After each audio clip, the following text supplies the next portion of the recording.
Seltzer Kings. Podcasts. I found a kid who swings a golf club like a dream.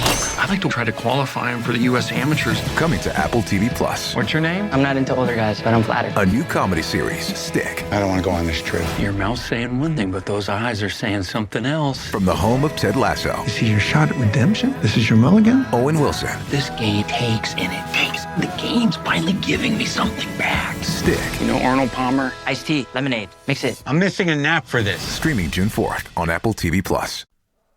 What are they? Well, they're this utterly useless thing that suckers buy that do nothing but consume resources that reproduce asexually. They're kind of like the royal family. Yeah. Ass. The following podcast contains... Only I didn't say fudge. And for gosh sake, watch your language. Watch your profanity. Right, I'm sorry. explicit language.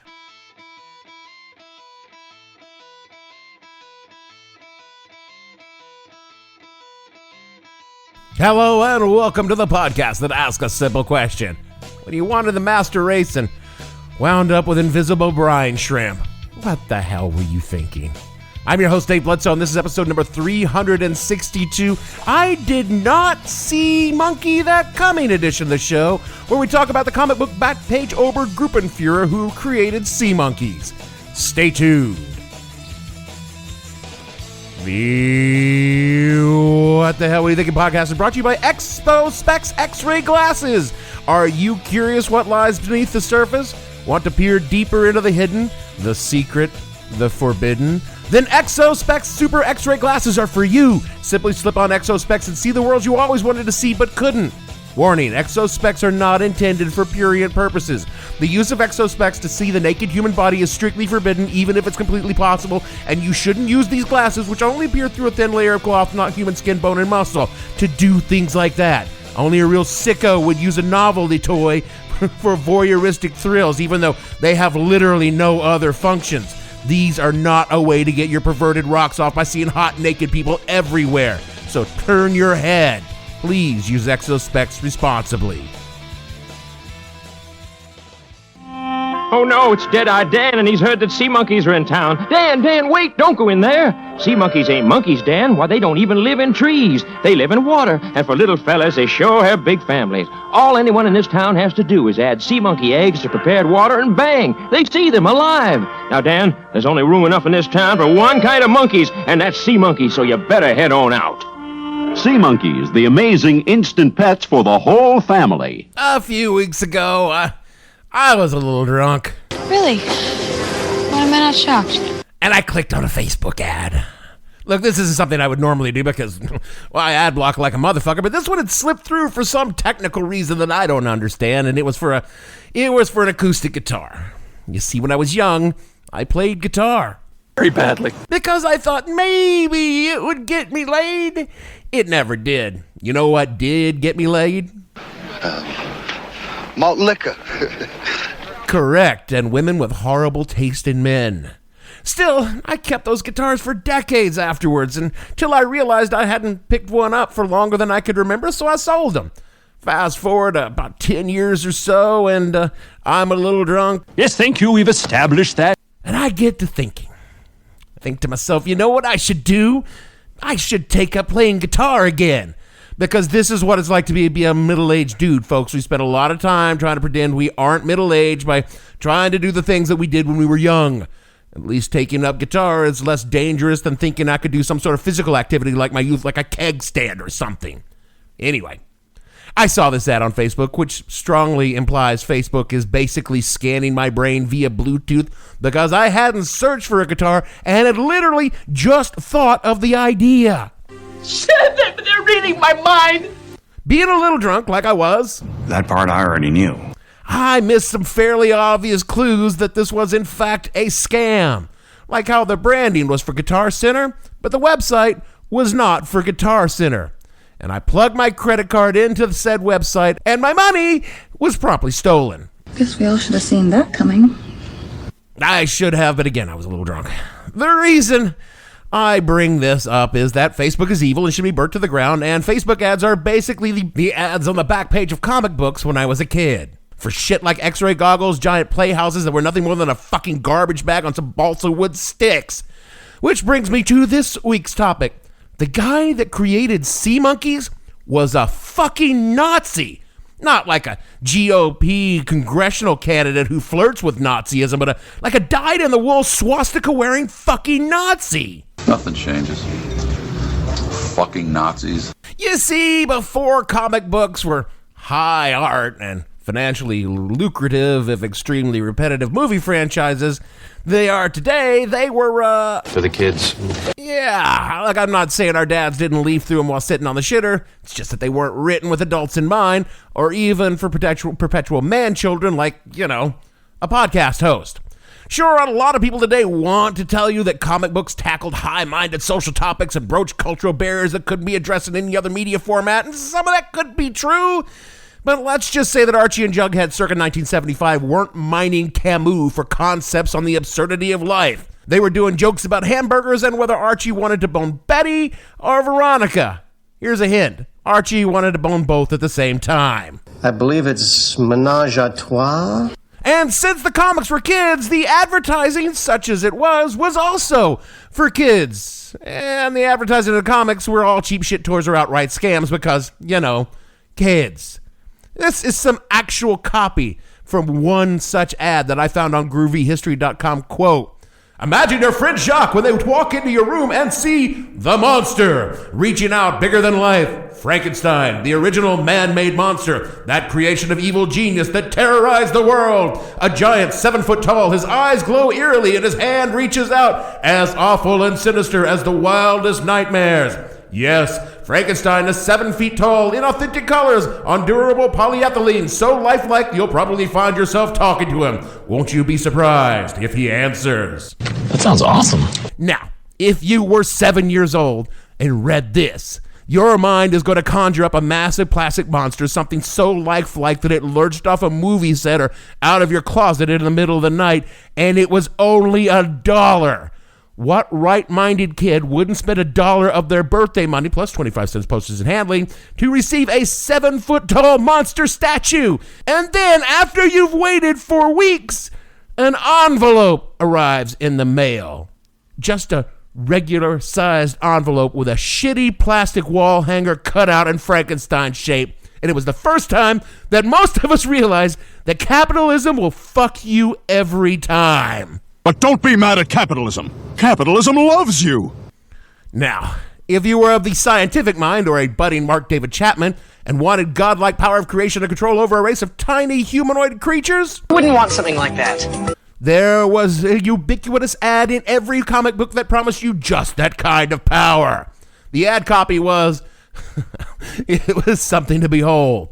Enter the wonderful world of amazing live SeaMonkeys. Own a bowl full of happiness, instant pets, so eager to please they can even be trained. And this was flanked by cartoon images of humanoid figures in their own aquatic kingdom, implying SeaMonkeys were not, if human, they were at least human-ish and highly intelligent. A kind of monkey, but smaller and living in a fishbowl. This is the most amazing thing ever! I think you all know where this is going. You send off your $1.25 plus 50 cents shipping and handling, and in a month or so, you receive your envelope containing some Kool-Aid packets that contained your new aquatic friends. It's gonna be great! You fill up a bowl of water and dump the packages in, and a little while later, your SeaMonkeys would appear. Or rather, your bowl had some floaties in them. Little clear half-inch somethings that just sort of floated around in your bowl, and that was about it. Then after a day or so floating in your bowl, they all fucking died. Just like your childhood hopes and dreams. Capitalism strikes again. SeaMonkeys were, and are, because you can still waste your money on them today. They're probably sold via Facebook ads to drunk middle-aged men wanting to relive their childhood. A species of brine shrimp, small aquatic crustaceans found in saltwater bodies throughout the world. The wild brine shrimp is the bedrock of the fish food chain, and they are the primary food stock for most fish hatcheries. I find that shit fascinating. And what you will find even more fascinating, If you say so, is why brine shrimp are so good at being fish food is the exact same reason you can order them in the form of sea monkeys. Brine shrimp eggs can exist for long periods as desiccated cysts waiting only for the rains come to hatch to continue their life cycles. So fish hatcheries can order them dry by the barrel and just dump them in the fish ponds, just like you could dump them in a bowl to hatch and watch them just float around. That is where this story gets fucking weird. This cat, by the name of Harold Nathan Brownhut, was born in 1926 in Memphis, Tennessee, and a short time later moved to New York City with his family, his Jewish family, because Harold Nathan Brownhut was Jewish. Why would you possibly bring that up? I bring that up not because I'm sort of anti-Semitic asshat. I bring that up because it will rapidly become relevant to the story that Harold Nathan Brownhut was himself an anti-Semitic asshat and much, much worse. Brownhut is one of those stories that epitomizes just how fucking strange America truly is. Allegedly, his grandfather owned the T-Cone Toy Company that made toys and playsets in the early 1900s up to the 1950s, which could explain Harold's interesting kids' toys, although this could just be another one of Harold's many bullshit tales because no one could confirm it. A 2011 article on the all.com by Evan Hughes discusses his Brownhut's penchant for bullshit. Quote, "The accounts von Brownhut gave of his adventures in American kitsch are consistently winning. Granted, he makes some claims that a skeptic is inclined to independently confirm. At some point in the years after he raced motorcycles as the Green Hornet, von Brownhut worked as a talent agent of sorts.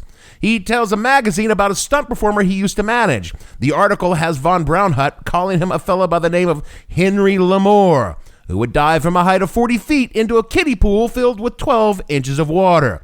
I began to lose faith while trying to verify this doozy, but it turns out the internet allows you to watch a man named Henri Lamoth still pulling off this feat at 71 years old as an opening act for Evel Knievel.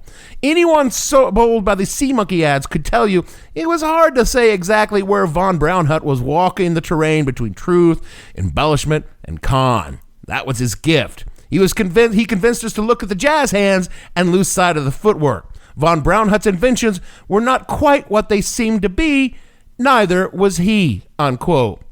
You'll notice in that article that Harold is referred to as von Brownhut. That's because sometime in the 1950s, Harold added the Prussian nobility prefix von to his name because it made it sound, quote, more Germanic, unquote. This was in the 1950s. Shortly after the entire fucking world literally fought a war because one Austrian dude wanted the world to be more Germanic and infinitely less Jewish. And Harold Brownhut, a Jew, wanted himself to be more Germanic and infinitely less Jew. Good. Yeah, he sounds great. How is all of this connected to sea monkeys? And does this mean sea monkeys are somehow anti-Semitic? Let's find out. A 2021 article on mentalfloss.com by Jake Rosen explains, quote, "In 1957, a man named Harold von Brownhut walked into a pet store and noticed a bucket of brine shrimp. He didn't know what it was at the time, but that pail of fish food was an Artemis salina, a species of brine shrimp found in salt lakes. Kids at the time were already fascinated by ant farms, and von Brownhut thought the Artemis salina could be a brine gold mine. He spent years working in a barn on his property assembling a mail-order package that consisted of 1 part conditioned tap water and 1 packet of nutrients, including yeast and algae, and 1 packet of shrimp eggs. Owing to their amazing ability to emerge from something that looked like Kool-Aid powder, von Brownhut dubbed his product Instant Life and began approaching retailers in the early 1960s with what he thought was a guaranteed hit.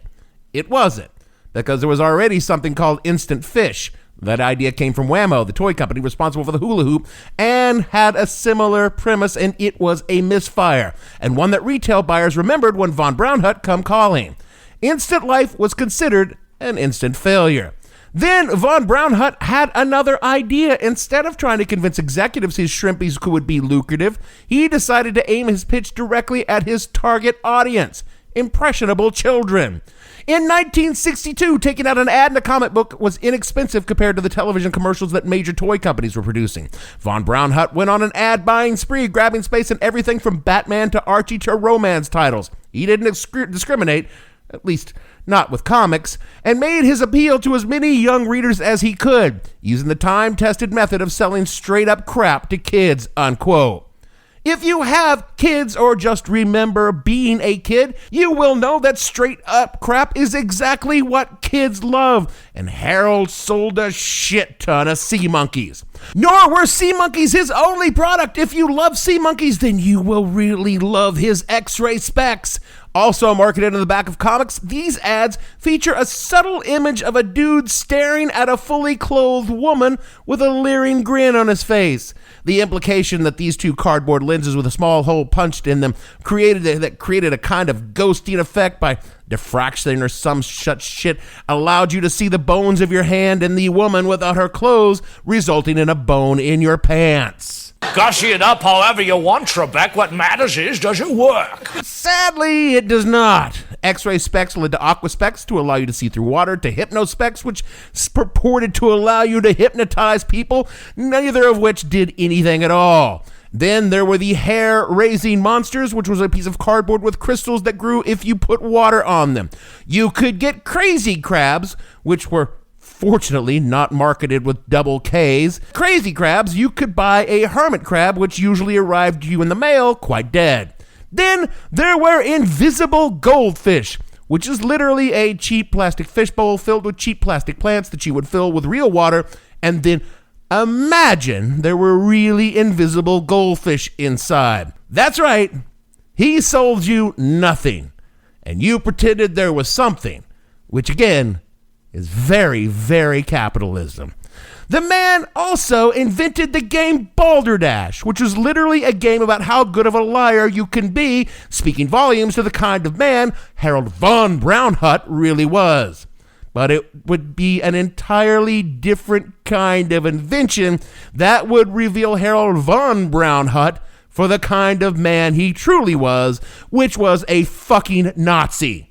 The Cayuga Agent M5, a spring-loaded whip that expanded into a piano wire baton with which one could whip your enemy, presumably the Untermenschen, into submission. That sounds dangerous. Cops thought so too, which is why Von Braunhut was arrested on weapons charge at LaGuardia Airport in New York City, but those charges would later be dropped because they couldn't find anywhere where this obviously illegal weapon was obviously illegal. You see what tipped people off that old Harold might be a swastika-wearing shit stains was where he advertised the Cayuga Agent M5. From a 1988 article in the Washington Post by Eugene Meyer, quote, Von Braunhut recently was reported to have pledged part of the proceeds for one of his inventions, a spring-loaded whip-like weapon known as the Cayuga Agent M5, to the legal defense of Aryan Nations leader Richard G. Butler.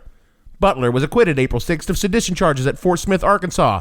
Von Braunhut promoted the $59.95 item as the perfect if you need a gun but can't get a license product, and he advertised it in the Spotlight, the weekly publication of the right-wing Washington-based Liberty Lobby, and in the Aryan Nations newsletter as part of Butler's fundraising. Von Braunhut was listed among the group of outstanding Aryan nationalist leaders featured in a 1984 Aryan Nations Congress held at Hayden Lake, Idaho. His affiliation was listed on the program as, quote, Imperial Order of the Black Eagle, unquote. Also, Von Braunhut was mentioned in the indictment of top Ohio Klansman in 1985, Grand Dragon Dale R. Roysch. Roysch was fined $5,000 and given 3 years probation for violating federal gun laws. The indictment, which did not charge Von Braunhut, said he financed Roysch's $11,954 purchase and took possession of 83 automatic pistols, rifles, and revolvers between November 1980 and December 1981, unquote. Yeah.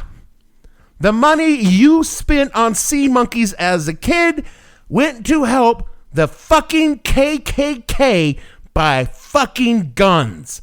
If you also bought X-ray goggles from a dude who once said, quote, Hitler wasn't such a bad guy, he just received bad press, unquote. Can I have my money back? When the news broke that Harold was a fucking piece of shit Nazi scumfuck, people had thoughts. The company Von Braunhut, licensed to distribute his shitty merch, quickly distanced themselves from him, and comic books stopped running his ads, but by that time, he was already a millionaire. Yeah, of course Harold made millions selling fake shit to children. Today, you would need to be a tech mogul to make that kind of money and be a hate peddler, but in the 60s, 70s, and 80s, you could do it in comic books. Despite Harold being a Jew, you know who did not turn their back on Harold? The Nazis? Exactly. Quoting from a Southern Poverty Law Center blog in 2004, quote, while thousands of Americans were taking a skeptical second look at their sea monkeys, the Post also sent a jolt through the neo-Nazi world with his other big finding. The 62-year-old supporter of the neo-Nazi groups was born and raised in New York City as Harold Nathan Braunhut, a Jew. And for the rest of his life, von Braunhut's legendary cleverness deserted him whenever he was questioned about being a Jewish neo-Nazi. But even with his Aryan pretensions hopelessly dashed, von Braunhut's millions kept him in the Aryan nation's fold. In December 1985, von Braunhut, who called himself an ordained priest and often wore a clerical collar to Aryan nation gatherings, presided over the funeral of Betty Butler, the chief of the Aryan nation's wife, unquote. Man, American Nazis just ignoring the Jew in their midst for the money. Hitler would not approve. American hate groups keep proving again and again that even when the hate is real, it's still mostly just about the grift. And even after it became known the SeaMonkeys were Nazi fucking shrimp cocktails, CBS still made it a Saturday morning cartoon about them in the 1990s. Voiced by Howie Mandel. Mandel co-created the show, and Howie Mandel is Jewish. Oy vey. The fuck? Mandel said he created the show because his daughter was fascinated by sea monkeys and thought it could be the next Teenage Mutant Ninja Turtles. But the show was canceled after 11 episodes because it was really, really expensive to produce. Not because the creator of the topic of the show was a goddamn fucking Nazi. Sea monkeys, unlike, thankfully, Harold von Braunhut, are not dead. They're still being sold today, bouncing around through various distributors, going back to that Mental Floss article, quote, in 2000, the Los Angeles Times reported that a company called Educational Insights was distributing under their Explora Toy division with full knowledge of the allegations against von Braunhut. Company executives said they were never asked about the charges directly, and they didn't think he was the type of person to spread hate speech. When a reporter showed them newsletters from the National Anti-Zionist Institute, which used a P.O. box also used to order SeaMonkey paraphernalia, executives said that Harold just denied the allegations. Von Braunhut died in 2003 at the age of 77. Transscience, the company he started to produce SeaMonkeys, was inherited by his second wife. More about her in a moment. She continued to run the SeaMonkey empire from her home in Maryland and signed a deal with Big Time Toys in 2007 for that company to package and distribute the kits for Transscience. The actual shrimp and nutrient packets, which are all considered trade secrets with the nutrient formula locked in a vault, would be supplied by his wife. Big Time had the option to pay $10 million for Transscience and the secret recipe and own them outright. That's $10 million for genetically altered brine shrimp, unquote. Genetically altered brine shrimp that were created and peddled by a fucking Nazi. Of course, it wasn't that simple. Yolanda Signorelli von Braunhut, whom Harold married in 1980, replaced him as CEO of the company. She is a former model who appeared in bondage films in the 1960s and claims her mother was one of the inspirations for Lois Lane. Yolanda naturally claims that she had no idea that her husband of 3 decades held any kind of white supremacist beliefs, despite all the fucking white supremacist Nazis the two of them hung around with all the fucking time. She sued the license holder Big Time Toys in 2013 for breach of contract. It's a whole sordid story about the company allegedly agreeing to buy the secret formula for SeaMonkeys. Of course, there's a secret Nazi formula for SeaMonkeys, and that formula, it belongs in a museum. And how the company never followed through buying that formula and instead went on to buy knockoff SeaMonkeys from China, which are somehow cheaper and shittier than the old-fashioned American Nazi version. And you can't even count on your fucking SeaMonkeys to be a pure Aryan stock anymore. The suit was settled in 2017. Presumably Yolanda got paid, and she continues to live on today at the SeaMonkey estate in southern Maryland. And if there is a lesson to be drawn from a story about a quasi-fraudulent product sold to children by the self-hating Jew turned neo-Nazi, then that is the story of American capitalism. It always was and it always will be. It doesn't matter how terrible your product or how terrible a human being you are, you can get rich if you're able to convince enough naive, childish, or just plain stupid people to buy your shit. Which is why we have things from the dubious, like patent medicine, to the inane, to the like the pet rock, to the downright insane, like Ronald Reagan and Trump. If you got a little swag, a great bullshit line, a likable lie, people will buy your worthless shit. And speaking of that, those X-ray specs, I want my money back. I did not see a single set of boobs, you con artist swindler. Whatever the occasion, effortless elegance is right this way.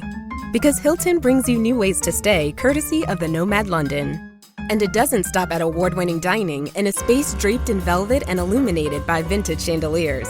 No, this day goes beyond with unparalleled personalized service and attentive hospitality. Oh, and did we mention the Nomad London can be booked using your Hilton Honors points at Hilton.com? Hilton, for this day. McCrispy strips are now at McDonald's. I hope you're ready for the most dippable chicken in McDonald's history. Dip it in all the sauces. Dip it in that hot sauce in your bag. Dip it in your McFlurry. Your dip is your business. McCrispy strips at McDonald's. That is it for our show this week. I had not heard about Nazi sea monkeys until I heard it on a podcast a week or so ago. Yeah, of course I steal content from other podcasts to talk about on this podcast. Everybody does it. You think coming up with content is easy? At least I'm not funneling money to white supremacists to buy weapons or anything. That being said, if you could rate and review our show wherever you get your podcast, it'll help others find this show and take a listen and maybe steal our content. Thus, not unlike a bowl full of brine shrimp, continuing the circle of life. Do all the things Jeremy tells you to do in the closing credits. That way he won't have to come to your house and take a whiz in your bowl of sea monkeys. You do it. That's how we keep listeners in line on this podcast network. And so for me, Dave, here we come. Walking down the street. We get the funniest looks from everyone we meet. Bledsoe, producer. You know they weren't even a real group. Gavin, and all the fictional brine shrimp on this show. We want to say, look, we're too busy singing to bring anybody down. Much less fun to support a white supremacist cause with our ill-gotten money from children. And we'll see you all next week. What the Hell Were You Thinking stars Dave Bledsoe and features Gavin St. James and several fictional minions. The show is produced by Kimberly Steele and a part of the Seltzer Kings podcast network. You can find more information on the show on their website, whatthehellpodcast.com, or on Twitter at @thehell_podcast, or on Facebook as What the Hell Podcast. Thanks for listening. I have no ending for this, so I take a small bow. So, did you know that sea monkeys are actually shrimp? Seltzer Kings Podcasts.